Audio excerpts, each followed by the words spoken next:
इस एक्ट्रेस की लोकप्रियता का अंदाजा आप इसी बात से लगा सकते हैं कि उस दौर में जब फिल्में 15-20 हजार रुपए में बन जाती थीं, उनकी एक फिल्म में काम करने की फीस 5 लाख रुपए होती थी और एक गाना गाने के लिए वह 1 लाख रुपए लेती थी। वह एक प्रतिभाशाली गायिका और अभिनेत्री ही नहीं बल्कि अपूर्व सुंदरी भी थी।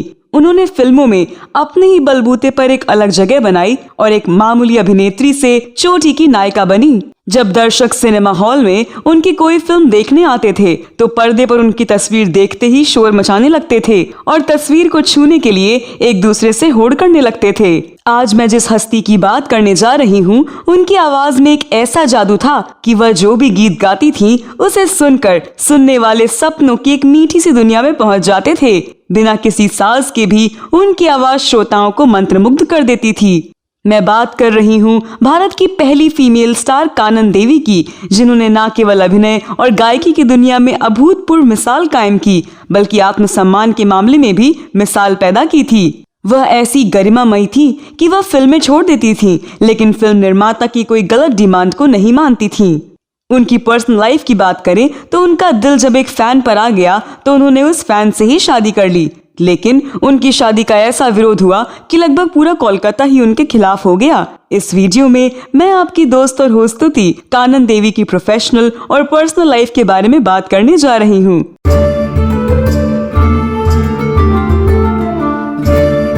दोस्तों, कानन देवी का जन्म 22 अप्रैल 1916 को पश्चिम बंगाल के हावड़ा के एक गरीब परिवार में हुआ था।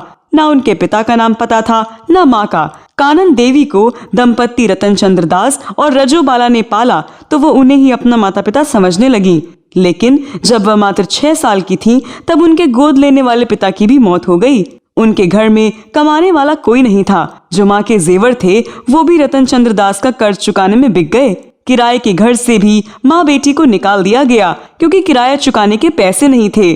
रजो बाला 6 साल की बेटी के साथ अमीर लोगों के घरों में काम करने लगी तो बेटी भी उनकी छोटे मोटे कामों में मदद कराने लगी। माँ बेटी की हालत पर तरस खाकर एक रिश्तेदार उन्हें घर ले आया, लेकिन उन्हें परिवार की तरह रखने के बजाय वो उनसे घंटों काम करवाते और बुरा व्यवहार करते।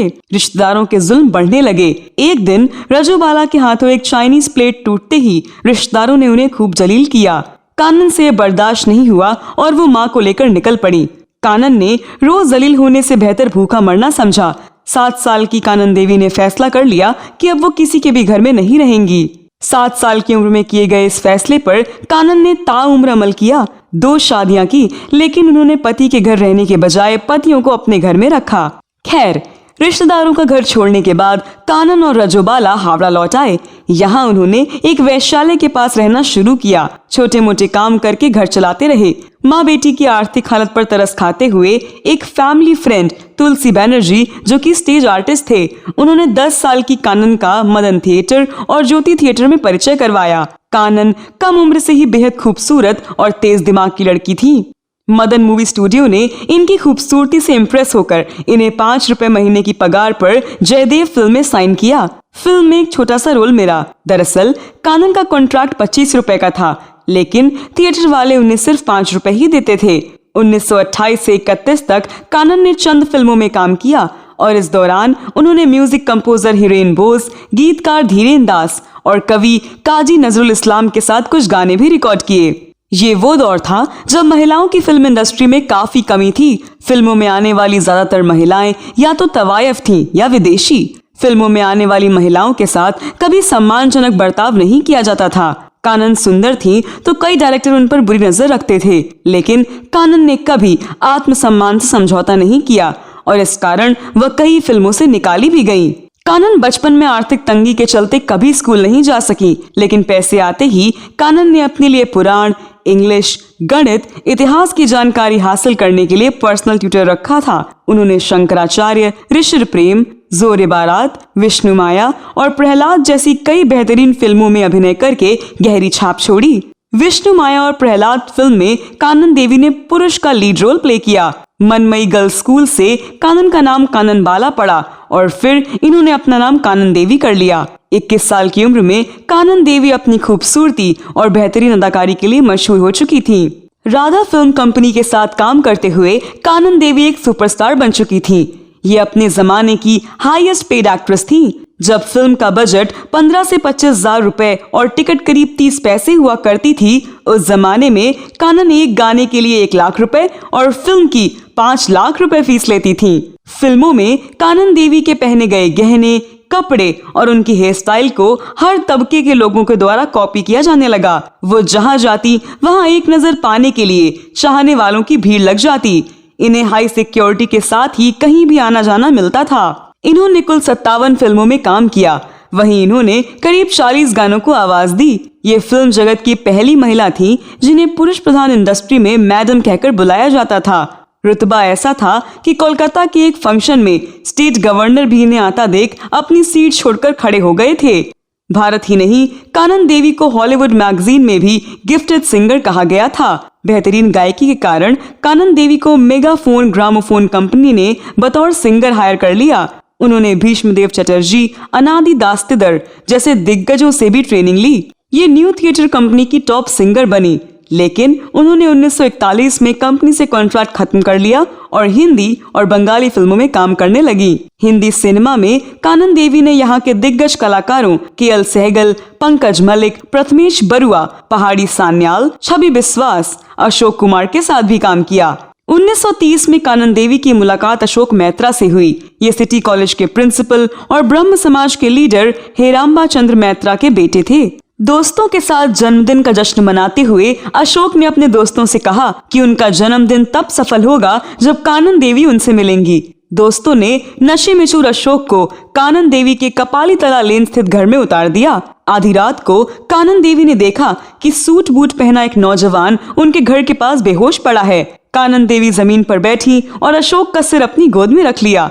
अशोक नशे में थे तो उन्हें लगा कि वो सपना देख रहे हैं और वह सोते रहे। ये दोनों की पहली मुलाकात थी। देखते ही देखते दोनों के बीच दोस्ती हुई और फिर प्यार।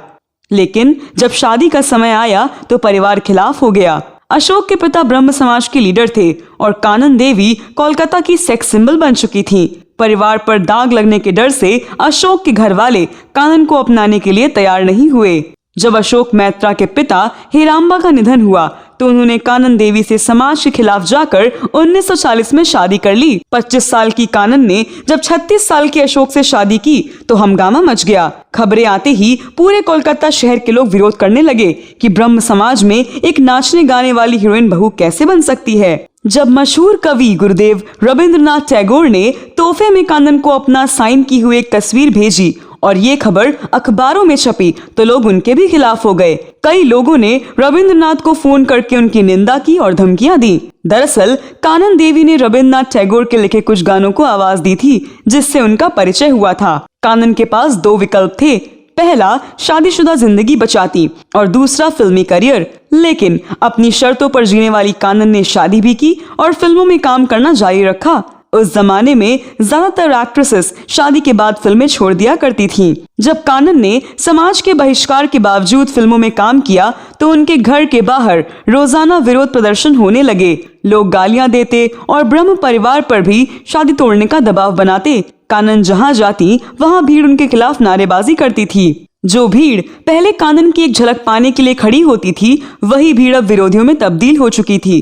रोजाना के विरोध से परेशान होकर कानन देवी ने पहले पब्लिक इवेंट में जाना छोड़ दिया और फिर घर से निकलना ही बंद कर दिया। खुद को दुनिया की नजरों से छिपाने के लिए कानन अपने कबीर रोड स्थित घर के बरामदे तक भी नहीं जाती थी, क्योंकि हर दम कुछ लोग विरोध के लिए खड़े होते थे।